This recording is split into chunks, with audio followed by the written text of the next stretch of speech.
Actes chapitre 9. Je pense qu'on va lire du verset. Voilà. Chapitre 9.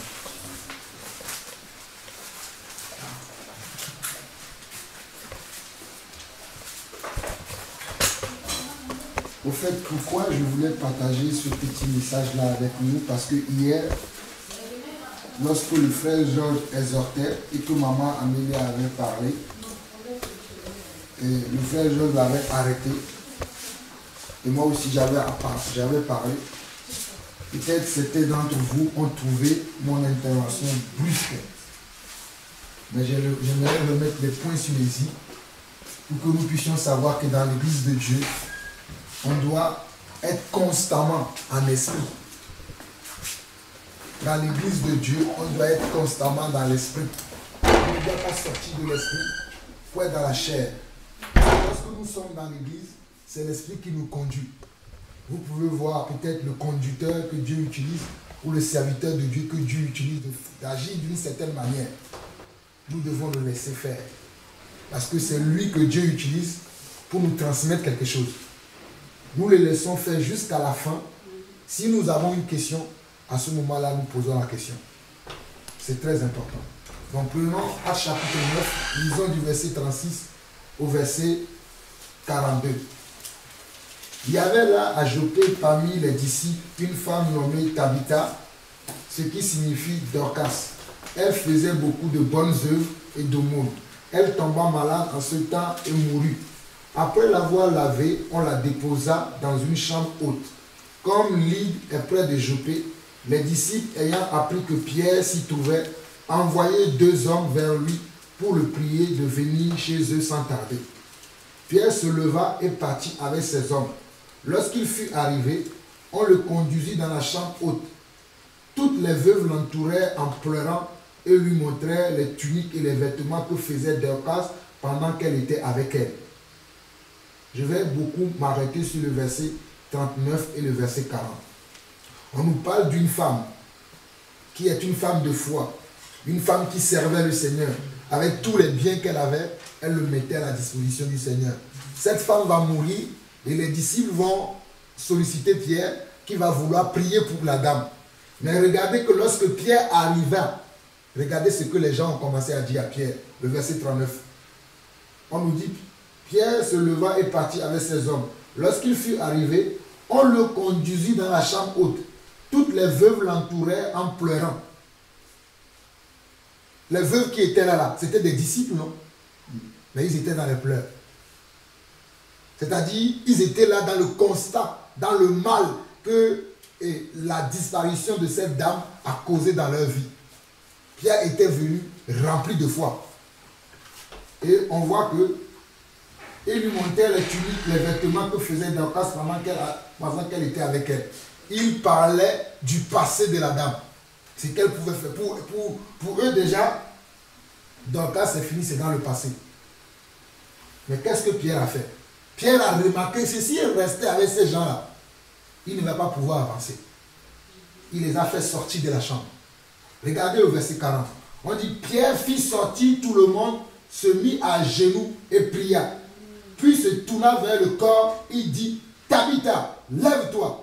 Elle ouvrit les yeux et ayant vu Pierre, elle s'assit. Hier, le frère Georges a dit, si quelqu'un ne veut pas prier pour le frère Lucas, il peut sortir. Je crois que c'est ce que Pierre aussi a fait. Parce que si nous ne sommes pas dans le même esprit, lorsque nous venons à l'église, nous n'allons pas voir des miracles. Moi, je voulais nous exhorter que nous serons toujours dans le même esprit lorsque nous sommes à l'église. Ayez confiance à vos conducteurs. Si l'esprit conduit un frère à agir d'une manière, moi je dois suivre. Même si je ne comprends pas, comme je viens de dire, je poserai la question à la fin. Regardez ce que Pierre a fait. Pierre a fait sortir tout le monde. Il était resté tout seul avec le corps. Je ne sais pas si on lit la même Bible. Moi, dans ma Bible, il y a écrit, Pierre fit sortir tout le monde. Parce qu'il a discerné que les gens n'étaient pas dans la foi. Il ne voulait pas que ces gens-là l'empêchent de faire la volonté de Dieu. Il les a fait sortir. Donc hier, ne dites pas pourquoi le frère nous a parlé comme ça. Pourquoi frère a dit non. Parce que nous voulons faire la volonté de Dieu. Et quand nous voyons des fois qu'il y a des barrières, nous voulons les enlever pour pouvoir rentrer dans la volonté de Dieu. Vous avez vu que lorsque Pierre a fait sortir les gens et qu'il a prié, Tabitha est revenue comment? Elle est revenue à la vie, non? Donc maman, je te demande pardon si tu as trouvé que j'étais dur dans ma manière de parler, parce qu'il faut qu'on fasse ce qui est nécessaire. Et hier, quand on priait, je demandais des signes dans le cœur pour Lucas. Aujourd'hui, Dieu m'a montré les signes qu'il a guéri Lucas. Je te dis la vérité, le gars, comment il parle? Valérie a posé une question, il a répondu. Si Lucas est comme ça, très calme, c'est à cause des médicaments qu'il a pris. Mais Dieu l'a guéri. C'est les médicaments qu'on lui a donnés là-bas. Ces médicaments ont fait qu'il n'est plus en lui-même. Mais Dieu l'a guéri. Ne doute plus de la guérison de ton fils. C'est pour ça que hier, quand on partait, je t'ai dit, embrasse-le tous les jours parce qu'il a besoin d'amour. Je ne vais pas revenir sur les choses passées. Tu as même vu ça comment vous avez vécu. Je ne vais pas revenir dessus. On va voir un deuxième passage. Seigneur, aide-moi. On va voir un roi. Un roi chapitre 17. Un roi chapitre 17.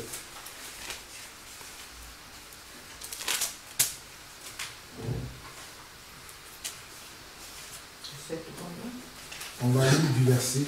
Attendez que je trouve parce que j'allais. Waouh, merci Seigneur. Un roi chapitre 17, le verset. On va lire du verset 10 au verset 24. Un roi.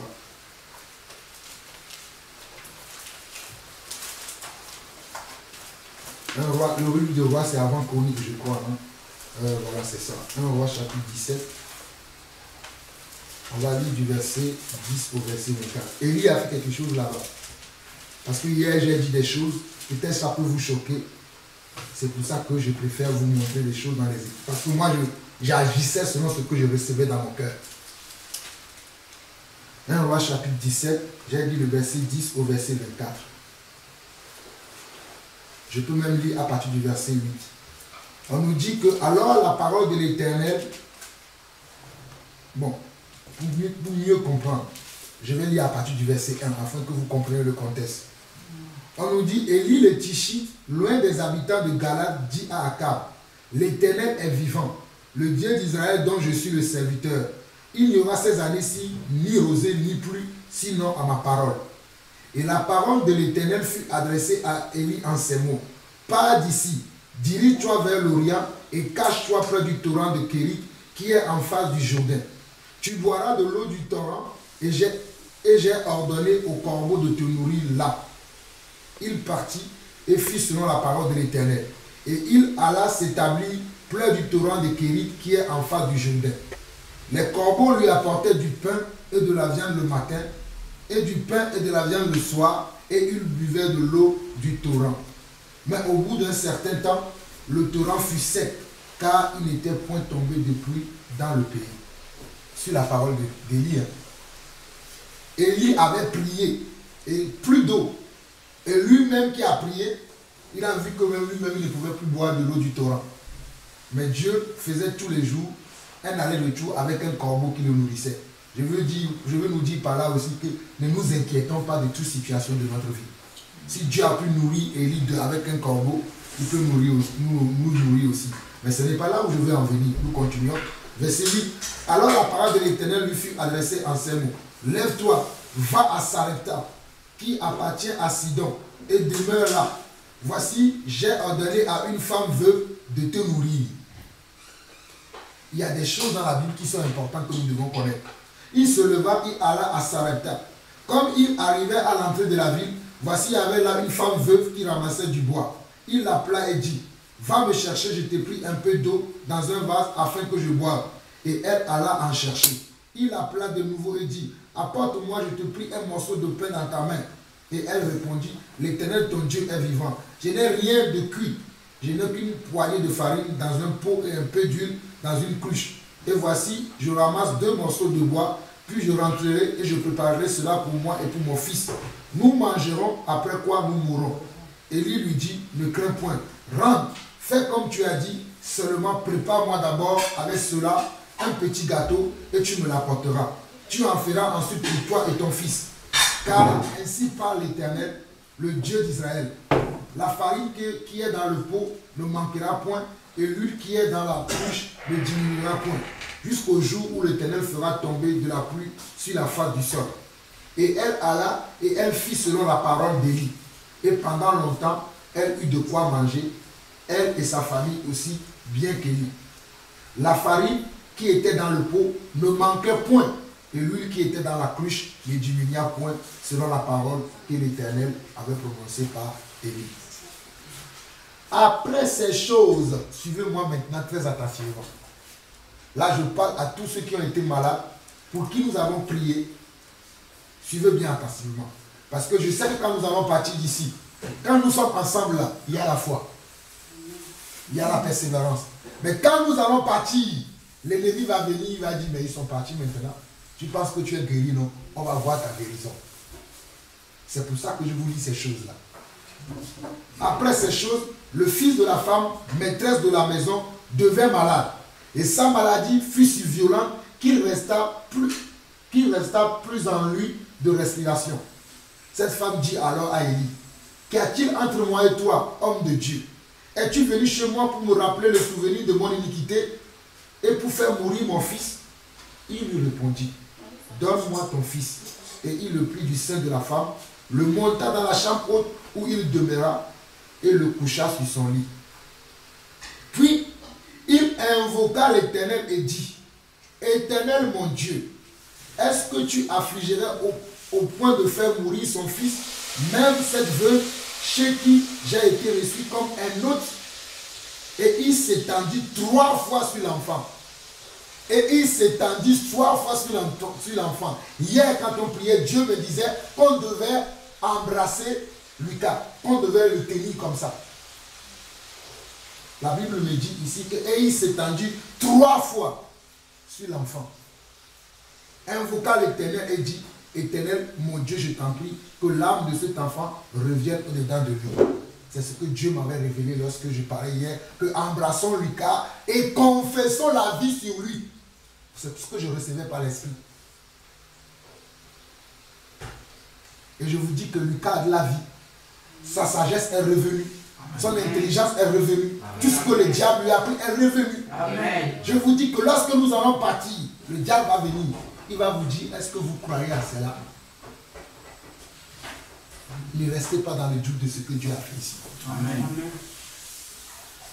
Bon. Vous avez vu cette partie, c'est bon. Allons maintenant dans Luc chapitre 17. Luc chapitre 17. Donc on peut transférer la vie par le toucher. J'ai fait ça plusieurs fois où je priais pour les gens. Dieu me dit simplement embrasse la personne. Ou Dieu me dit simplement couche-toi sur la personne. Donc je vous dis ces choses que vous n'allez pas commencer à dire. Non, ces gens-là, ce sont des sorciers. Comment ils prient pour moi, ils se couchent sur moi. Nous aussi, c'est que l'Esprit nous dit. Luc chapitre 17. Verset 11 au verset 19.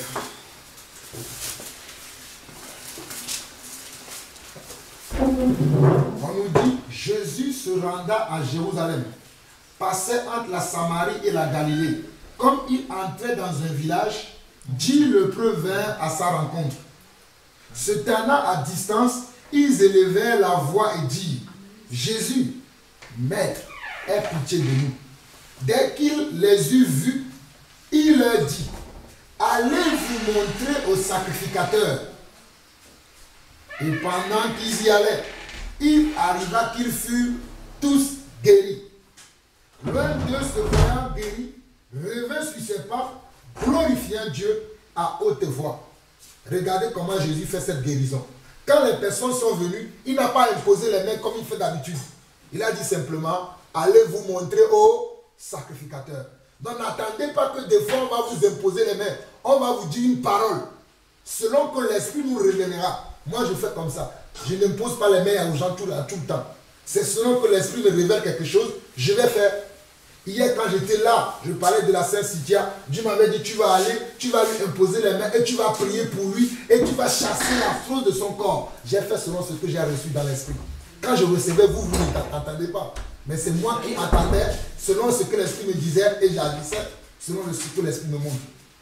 Lorsque le frère Georges parlait à Lucas, il disait répète, répète. Moi, je savais que c'est selon la manière dont l'esprit le conduisait. Vous allez dire, mais il fatigue l'enfant. Attends, pourquoi il dit de répéter? Mais lui, il suit l'esprit. Donc, faites confiance aux serviteurs de Dieu que Dieu vous envoie. Je sais que sur les réseaux sociaux, il y a des charlatans qui font peut-être des choses similaires. Mais nous ne sommes pas des charlatans.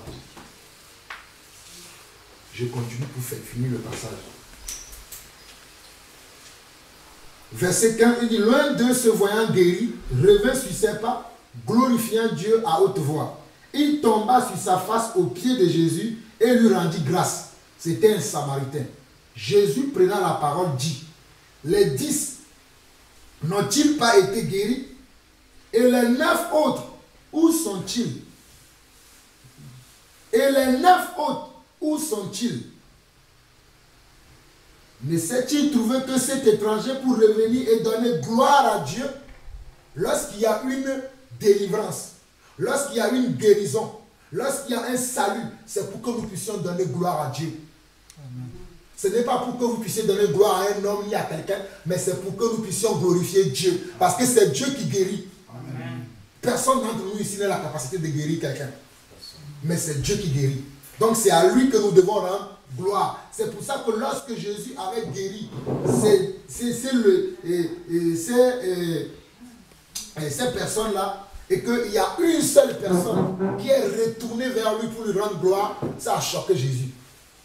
Alors Jésus va confirmer encore au verset 19 pour lui dire, puis il lui dit, lève-toi, ta foi t'a sauvé. La première fois, c'était juste la guérison qu'il a reçue. Mais comme il est revenu vers Jésus, pour faire montrer à Jésus qu'il est conscient que c'est lui qui l'a guéri, Jésus ajoute le salut à cette personne. Il dit, va, ta foi t'a sauvé parce que tu as reconnu que c'est moi qui t'a donné cette guérison-là. C'est pour ça que je vous dis que lorsque nous allons partir, je connais l'ennemi. Il va venir, non, ils ont prié pour vous, mais c'est rien. Regarde, le mal est toujours là. Tu as mal en quoi ceci? Tu vas peut-être voir encore des symptômes de ta maladie. Mais ayez foi en Dieu. Nous ne servons pas un Dieu mort. Même toi, Morane, c'est pour toi. Dieu m'a dit hier qu'il t'a guéri de l'hypertension, qu'il t'a guéri de diabète. C'est pour toi aussi. Ne dis pas simplement Amen, Amen, sans avoir foi à ce que tu dis. Amen. Dieu l'a fait hier. Amen. Mais restons dans la foi.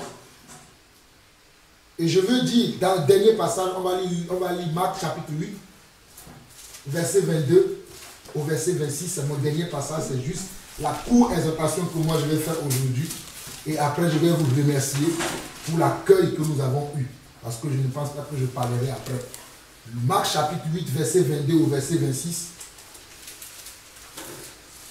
Regardez, c'est dans ma Bible. Moi, je souligne des choses qui me marquent. Je les souligne. Marc chapitre 8, verset 22 au verset 26. Il se rendit à Bethsaïda et on amena vers Jésus un aveugle qu'on le pria de toucher. Je veux nous parler des guérisons progressives. Il y a des choses que Dieu va vous dire que j'ai fait aujourd'hui. Mais peut-être vous allez penser que ce n'est pas fait. Mais à force de marcher avec la foi de ce que Dieu vous a dit, vous allez voir matériellement ce que Dieu a dit qu'il vous a fait. On nous dit, il se rendit à Bethsaïda et on amena vers Jésus un aveugle qu'on le pria de toucher. Il prit l'aveugle par la main et le conduisit hors du village, puis il lui dit, puis il lui mit de la salive sur les yeux. Regardez, Jésus met la salive sur les yeux de quelqu'un. Si je fais ça à quelqu'un, on va dire, ah, il a une salive magique. Ah oui, disons la vérité. Ils vont dire, ah, frère Jean-Paul, il a fait, vous allez voir des vidéos sur internet qui va parler de moi. Il a un démon. Mais Jésus file la salive, il met sur les... Ça, c'est notre Dieu qui a fait ça. Hein? Jésus qui est Dieu. il met de la salive sur les yeux de quelqu'un. Lui imposa les mains ensuite. Il a mis la salive, ce n'est pas suffisant. Après, il lui impose les mains. Est-ce que tu veux dire quelque chose? Je suivais ce que l'Esprit me disait. Il regarda et dit, j'aperçois les hommes, mais j'en vois comme des arbres et qui marchent. Ça veut dire que la personne voyait flou. Je me rappelle que mes frères ont prié pour un monsieur qui est venu ici le vendredi soir. Et mes frères lui ont dit, est-ce que tu vois quelque chose? Je ne sais pas la réponse qu'il a donnée. Et je me rappelle que mes frères lui ont donné une parole. Quand tu vas aller à la maison, prends ta Bible, commence à confesser. Mais le monsieur n'est même pas revenu, il a dit, mais qui sont ces hommes-là qui me disent de faire des choses que moi je ne comprends pas? Moi je suis venu pour voir. Il n'a pas eu foi à la parole qu'on lui a donnée. Il n'a pas eu foi à la parole. Est-ce que je... Attends, nous lisons la même Bible ou pas? Dans la Bible, il est marqué que lorsque Jésus a fait tout ça, il a dit il a demandé à l'homme, il regarda et dit, j'aperçois les hommes, j'en vois comme des arbres et qui marchent. Ce qui veut dire que l'homme, malgré que Jésus lui a mis de la salive et qu'il lui a imposé les mains, il voyait flou. Ben, puisque lui-même il dit, l'homme a répondu à Jésus. Il dit, j'aperçois les hommes, mais j'en vois comme des arbres et qui marchent. Verset 25, Jésus lui mit de nouveau. Il fallait que ce monsieur-là revienne hier pour recevoir sa guérison, mais il a raté. Je vous dis la vérité, c'est ce que le Seigneur me révélait ce matin. Il m'a dit, tu vas partager ça avec l'église. C'est ce que le Seigneur, on était là pendant que le frère parlait, je recevais dans mon esprit, tu vas partager ça avec l'église, afin que nous arrivions à faire confiance à ce que les hommes nous disent. On a tellement écouté un certain évangile sur les réseaux sociaux, disant oui, ça c'est du diable, qu'aujourd'hui, on se méfie même des véritables serviteurs de Dieu. Les gens à qui Dieu veut utiliser pour nous donner notre bénédiction, on veut les fuir. Mes frères, mes sœurs, faisons attention. Suivons ce que Dieu veut nous enseigner. On apprend tous les jours. Qu'est-ce que Jésus fait ici?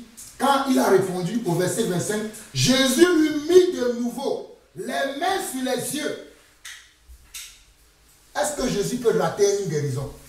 Non! Il a déjà prié pour le monsieur. Mais le monsieur a dit qu'il va flou. Donc Jésus répète le même geste qu'il a déjà fait. Il a fallu que ce monsieur-là, s'il revenait, mes frères, il va voir. Mais le diable lui a dit, ne viens pas. Et il a écouté le diable. On nous dit, Jésus lui mit de nouveau les mains sur les yeux, et quand l'aveugle regarda fixement, il fut guéri et vit tout distinctement. La guérison, des fois, ça peut être progressive.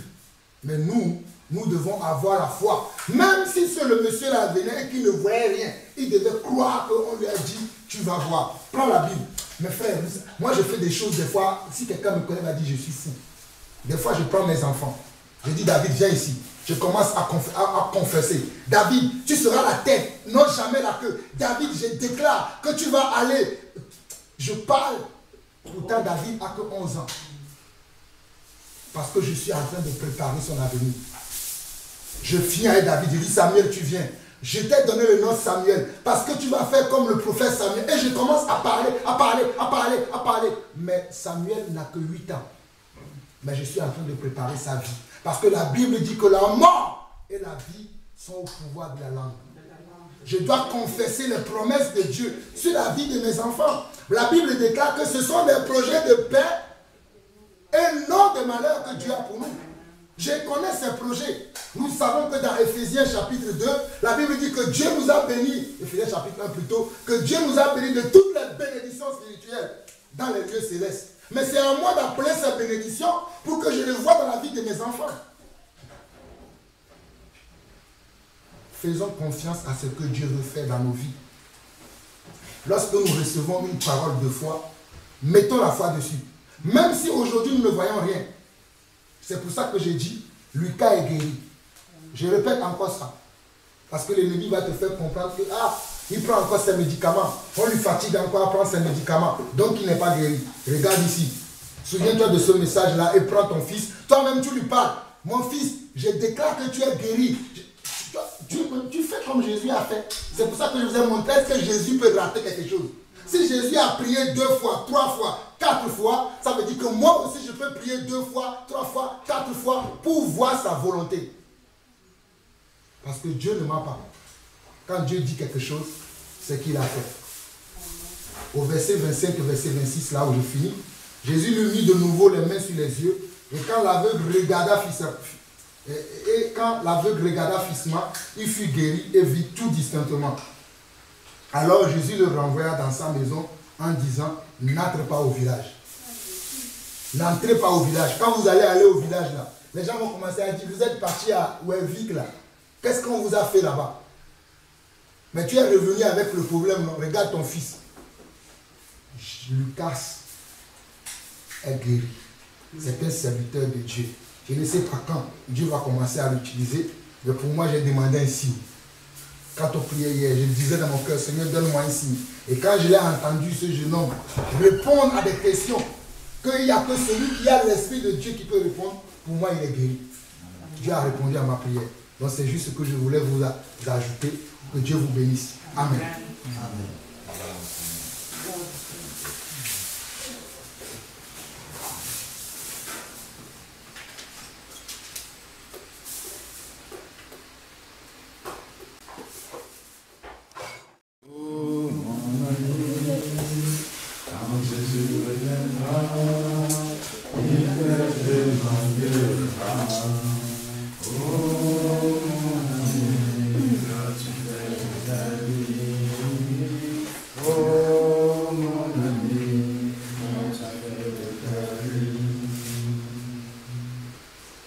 Est-ce qu'il y a des sujets de prière? On a déjà eu 2. Donc, moi, j'ai encore un autre. Je ne sais pas si je peux encore demander. En fait, j'ai vu 5 dentistes. J'ai une dent qui saigne. Juste. Mais il saigne seulement la nuit. Sauf la journée. La journée, je suis bien. Et ce n'est pas tellement douloureux. Mais ça m'attaque au niveau des oreilles et tout. J'ai été même chassé dans un hôpital chez un dentiste. Il n'a même pas voulu regarder ma dent. Je ne sais pas ce qui se passe. Il me dit, va chercher un autre dentiste. Je suis parti dans un autre dentiste. Il a regardé. Il a essayé de faire quelque chose. Toujours la même chose. J'ai continué encore à aller la deuxième fois. Toujours la même chose. Donc j'ai changé près de moins de 5 dentistes. Là, le 4 ou le 5, le 4, j'avais écrit ça quelque part. J'ai un rendez-vous avec un autre dentiste dans la ville là où je vis. Donc j'aimerais bien aussi que vous me souteniez à la prière parce que je ne comprends pas ce qui se passe. Ça peut dire tout.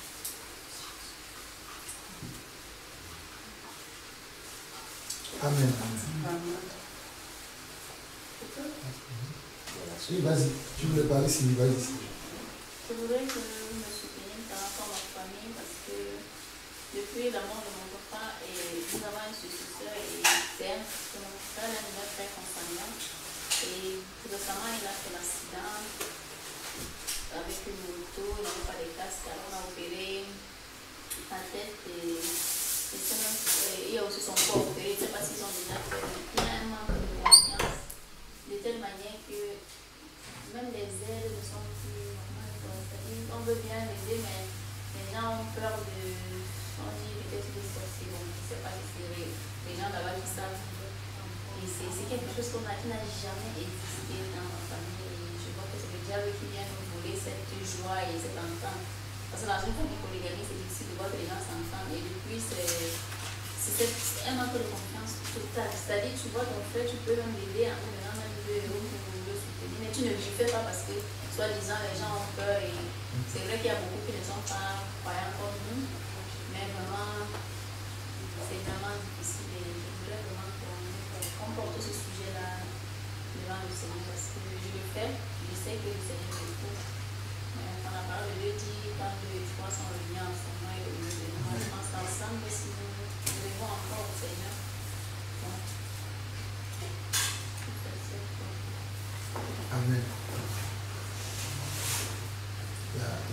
écouter toi. Moi aussi, j'ai un sujet de prière pour mon oncle et ma tante parce qu'à chaque fois quand ils me voient ou ils viennent ici, c'est toujours pour me mettre mal à l'aise. Que pourquoi tu ne mets plus le maquillage, pourquoi tu ne mets plus ça, oh, tu n'as toujours pas de copains, on te met de la prière. Donc c'est toujours à me pousser d'être comme leurs enfants à eux. Parce que ma cousine, bon, comme elle a un peu avancé que moi, parce que c'est moi l'aînée, elle a une voiture, elle roule, elle a un copain de 2 ans, elle a été baptisée, mais c'est pas vraiment un vrai baptême, elle met toujours les perruques et tout là.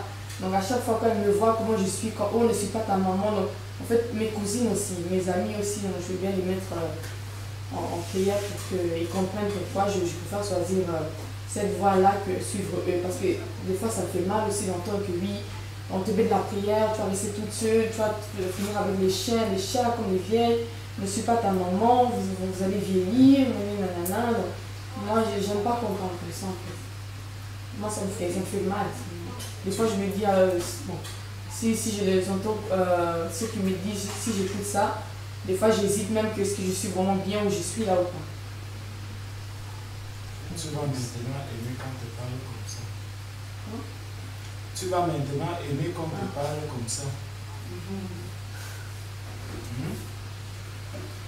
Justement, le fait qu'il te parle comme ça montre qu'il y a une différence entre toi et toi. Amen. Plutôt que de prier qu'il t'accepte comme tu es pris pour leur conversion. Ce n'est que la conversion de ces personnes qui pourra les amener aussi à comprendre comment tu es. Est-ce que tu comprends? Tu vois, si ta mère, par exemple, n'était pas née de nouveau, tu aurais eu d'énormes problèmes avec elle. Est-ce que tu comprends? Ne pense pas que le fait que tu t'entendes avec ta mère dans le temps où tu es, c'est parce que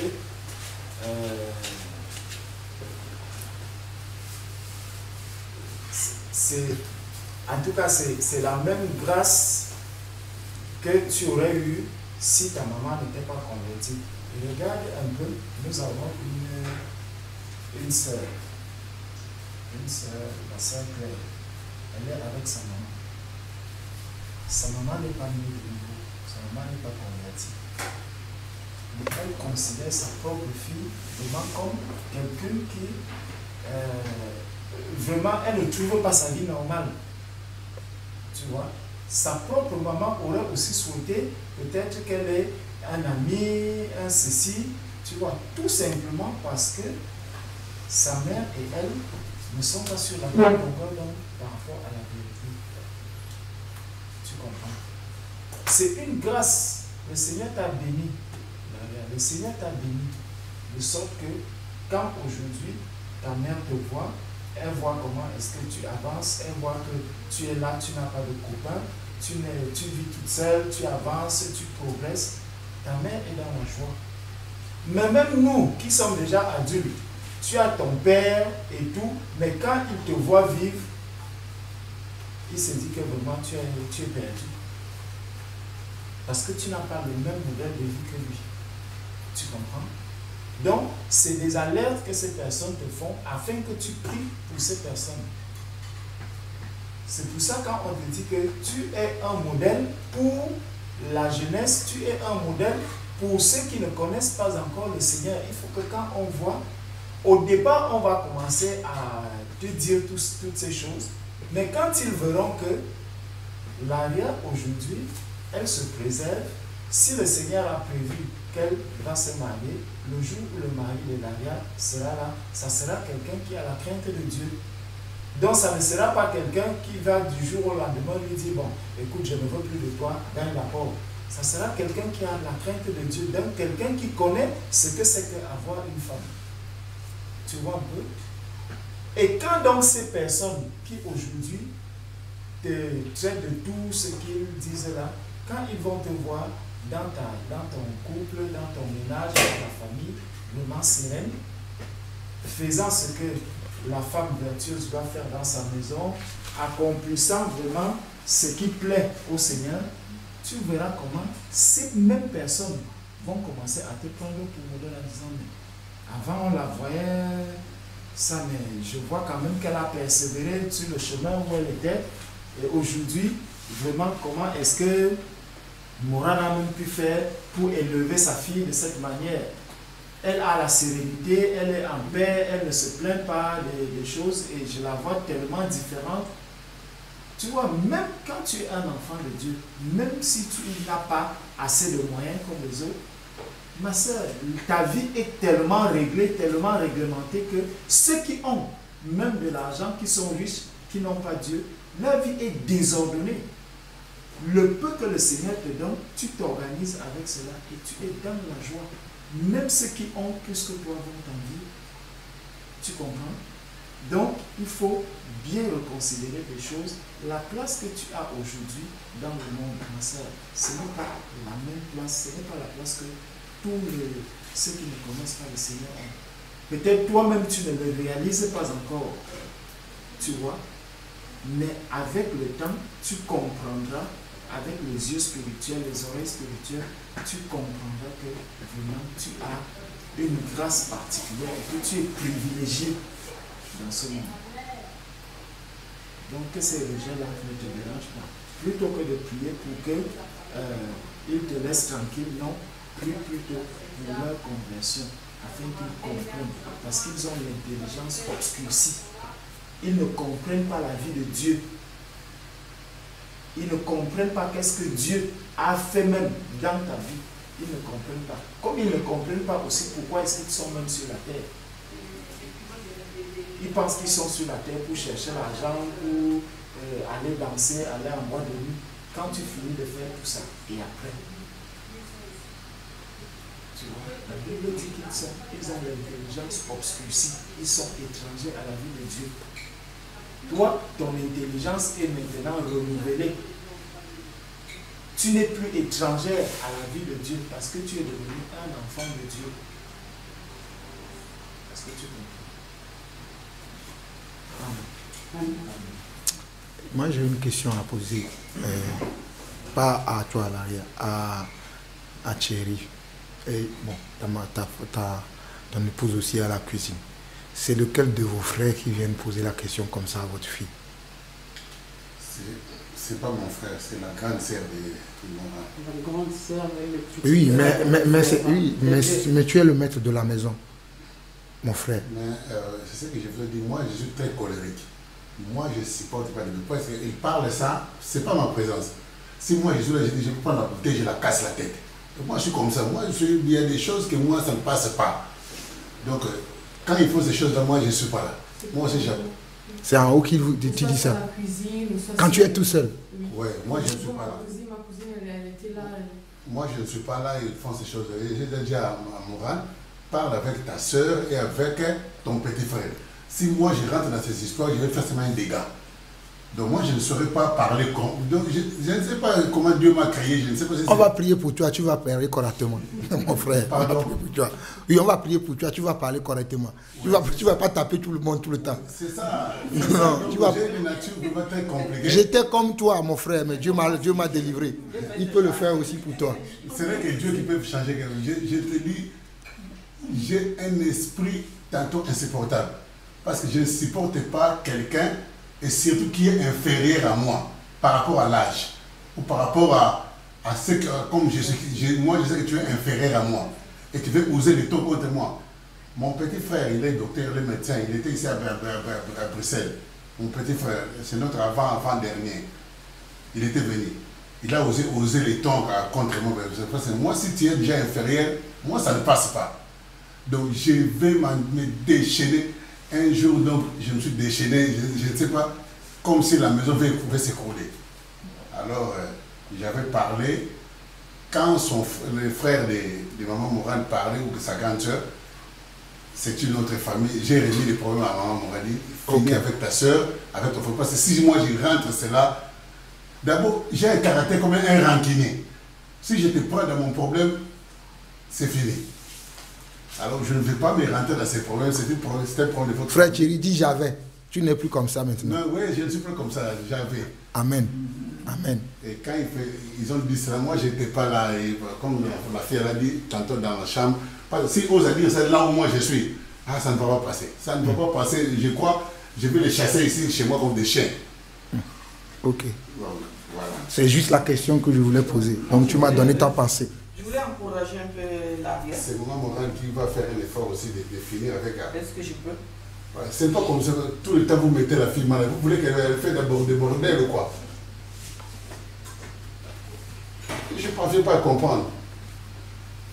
Si vous avez des filles, ils ont des garçons, ils ont des copains, vous voulez que tout le monde tous soit la même ou quoi? Mais je ne comprends pas ces comportements, s'ils sont des démons. C'est pourquoi je n'aime pas vraiment rentrer dans ces histoires. Sinon, je vais faire seulement un dégât. Parce que moi, j'ai été comme cela. Donc, j'ai pris Dieu vraiment que Dieu fasse grâce. Et on va prier pour que cette chose finisse en paix. Amen. Moi, je voulais encourager un peu l'arrière si je peux. Au fait, vous voyez ma tête? J'ai ces cheveux blancs là depuis ma jeunesse. J'ai dépensé peut-être des millions pour noircir ces cheveux tout le temps. Donc, il n'y a pas très longtemps, c'est bien venu comme ça. J'ai dit, mais pourquoi je dois dépenser tout cet argent pour peindre mes cheveux pour que ça soit noir? Des fois, je mettais bleu de nuit, comme ça, là, ça brillait et tout ça. J'aimais bien cette couleur. Noir foncé, comme ça. Mais il fallait que j'achète toujours trois paquets de tubes, comme ça. De belles couleurs, je ne sais pas quelles sont les marques, pour mettre dans ma tête. Donc, j'avais le complexe d'avoir les cheveux blancs, j'aime. Et il fallait que j'achète 3. Pourquoi? Parce qu'il y a 2 que je dois mettre. J'ai beaucoup de cheveux. Donc, ça doit prendre 2 tubes. Et la 3e tube, je dois garder ça dans la bouche. Dès que j'aurai un peu qui va pousser, je dois en prendre un peu avec une brosse, mettre pour éviter que les cheveux blancs se voient. Mais l'Esprit de Dieu est venu à moi. Et pourquoi tu dépenses tout cet argent à la mairie? Pourquoi tu mets tous ces trucs-là? Et en plus, ces produits-là sont toxiques. Tu les mets.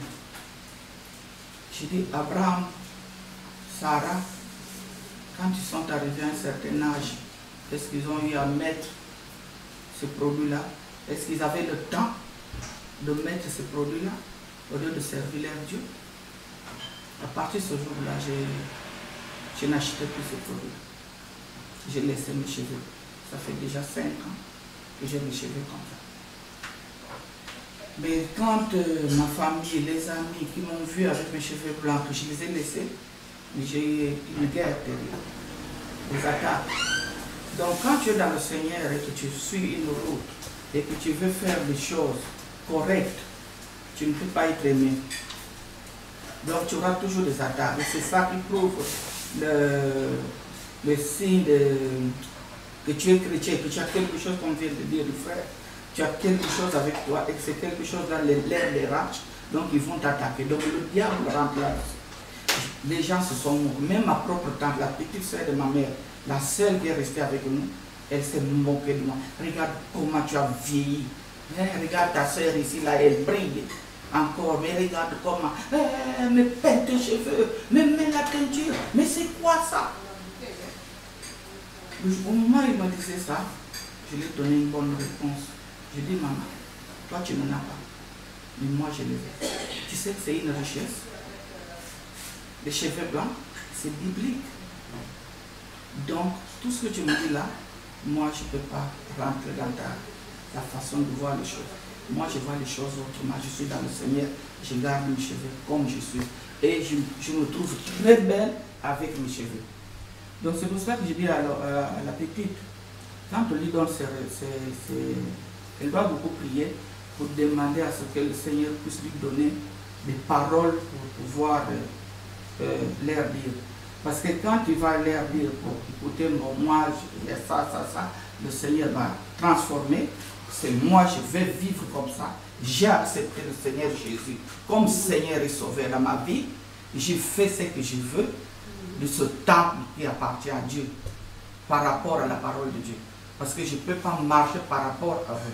Mais si vous voyez que c'est comme ça, donc restez dans votre côté. Moi, je vais prier pour vous, pour que le Seigneur Jésus puisse vous changer.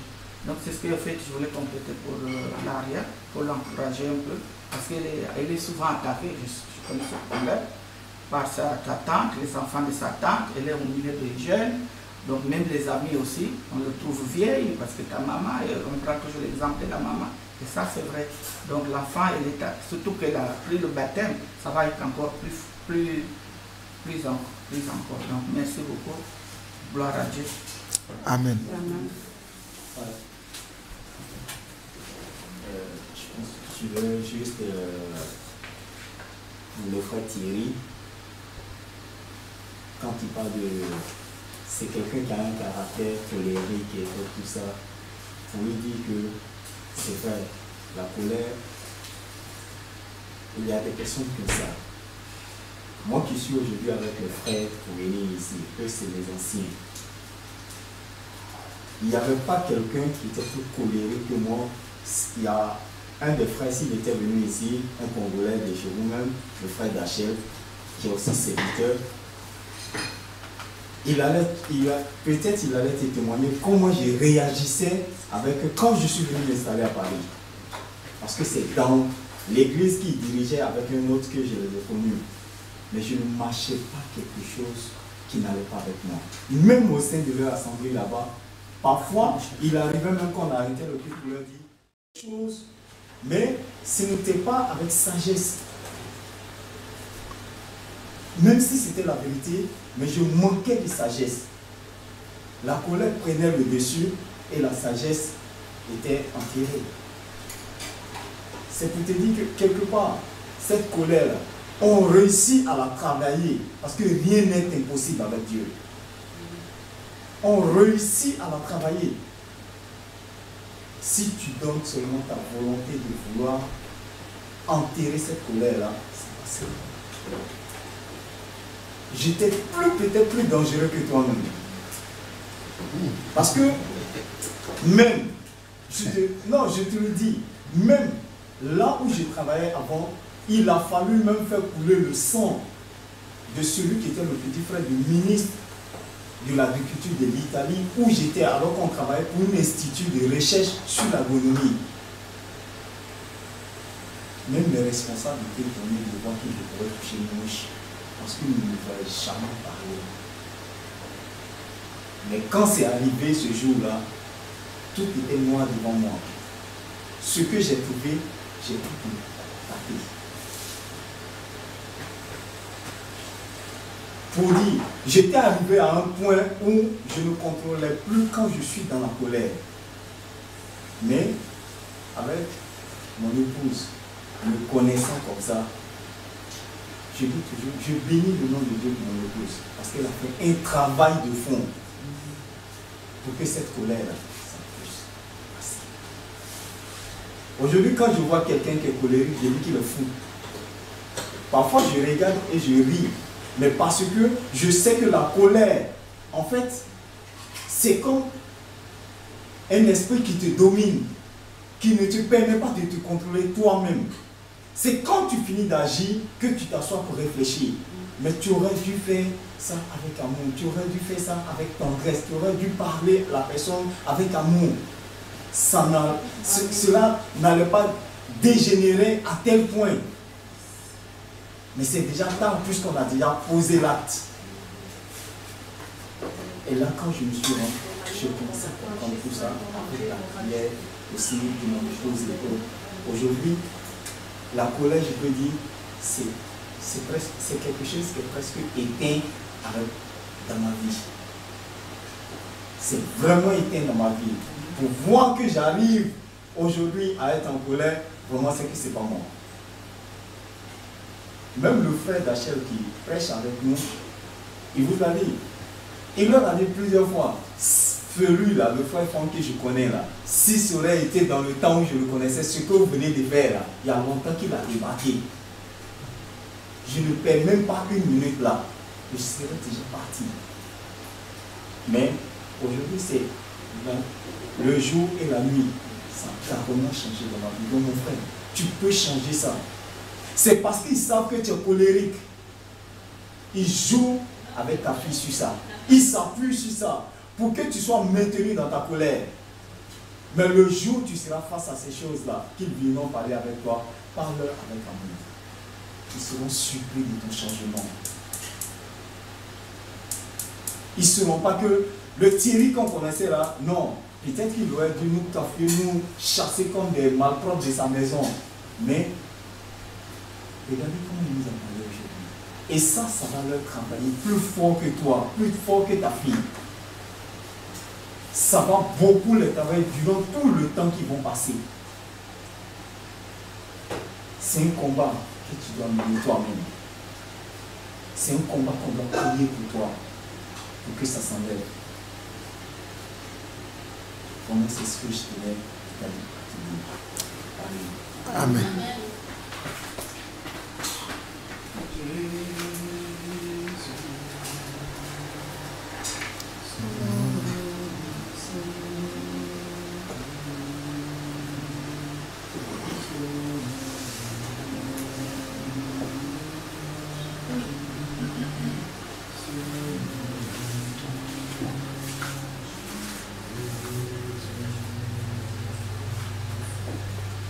Seigneur éternel Père, voici ton peuple que tu as rassemblé dans cette maison.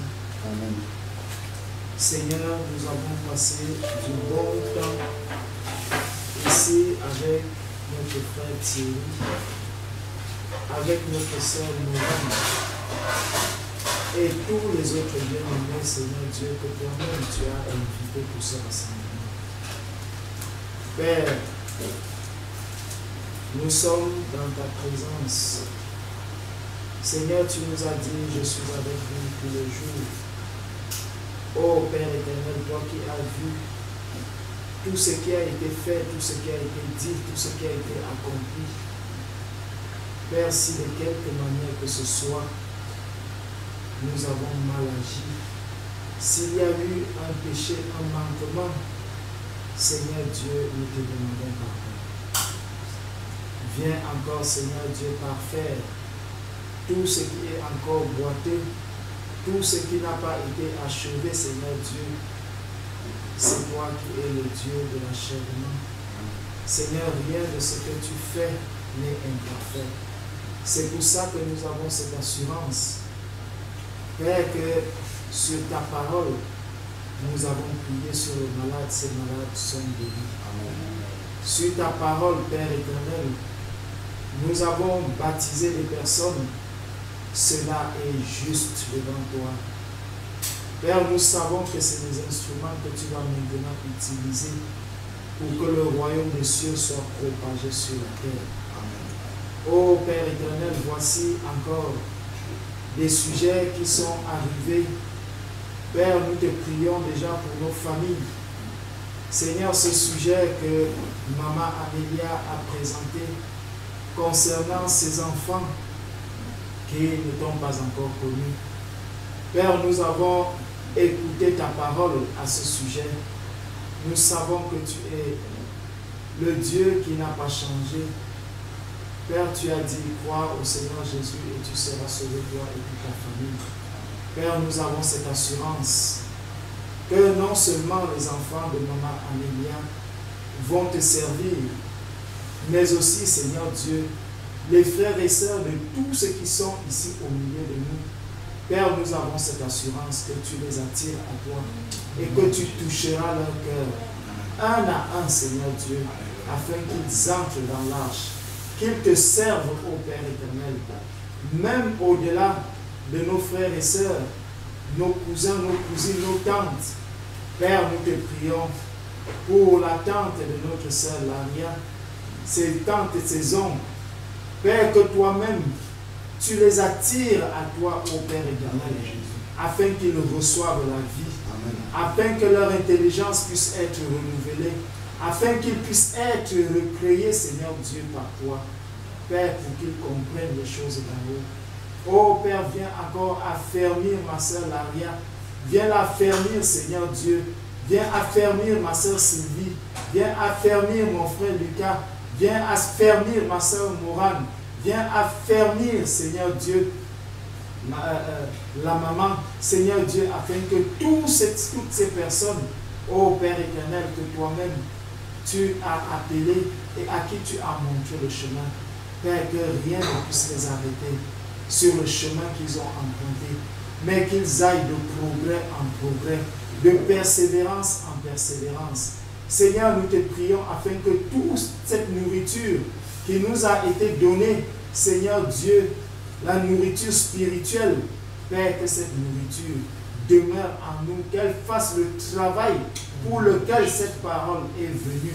Parce que tu dis que ta parole ne retourne pas à toi sans avoir accompli ce pourquoi elle est descendue.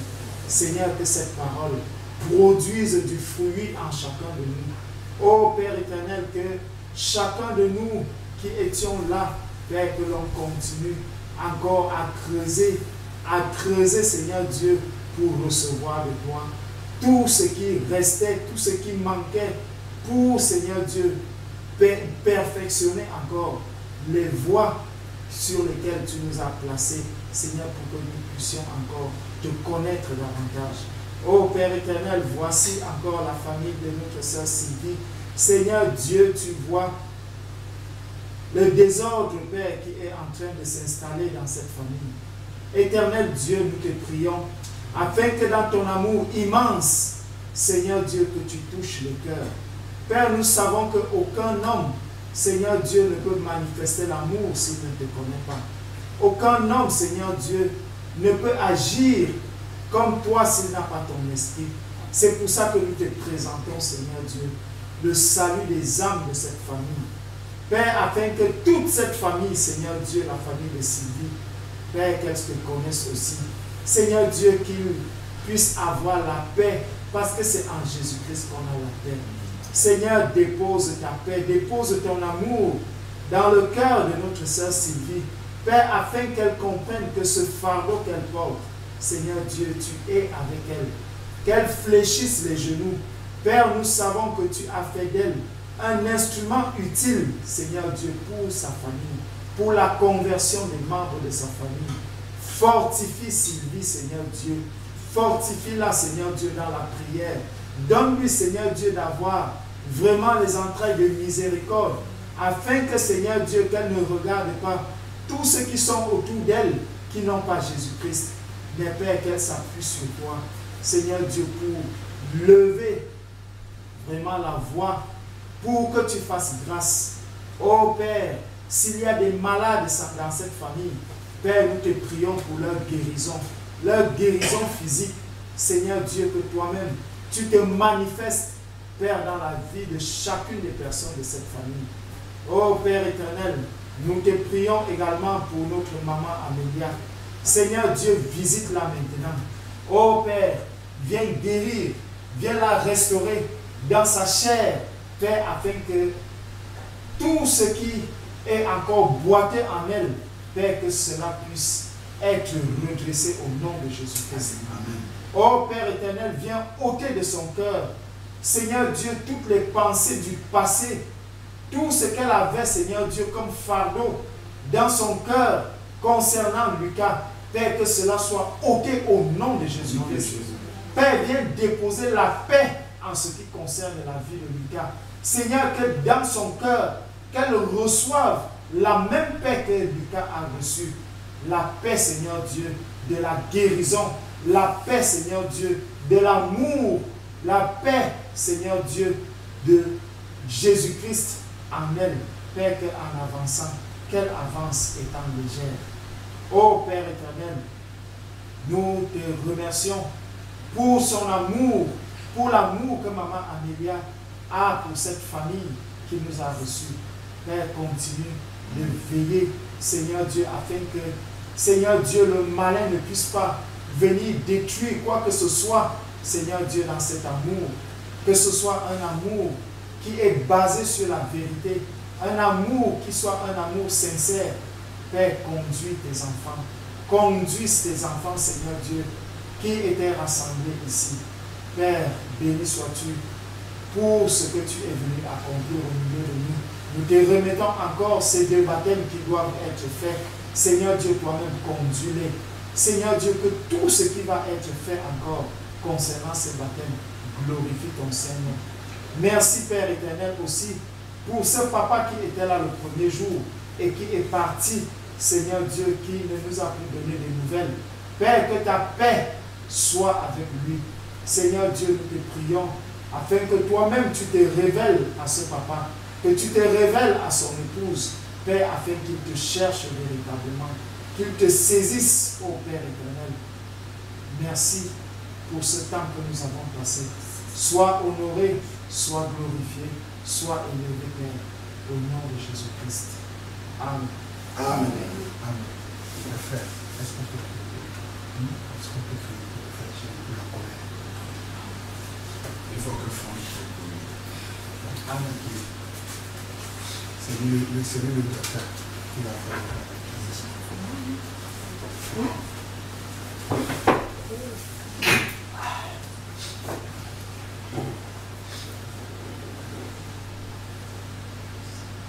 Père éternel de toute puissance,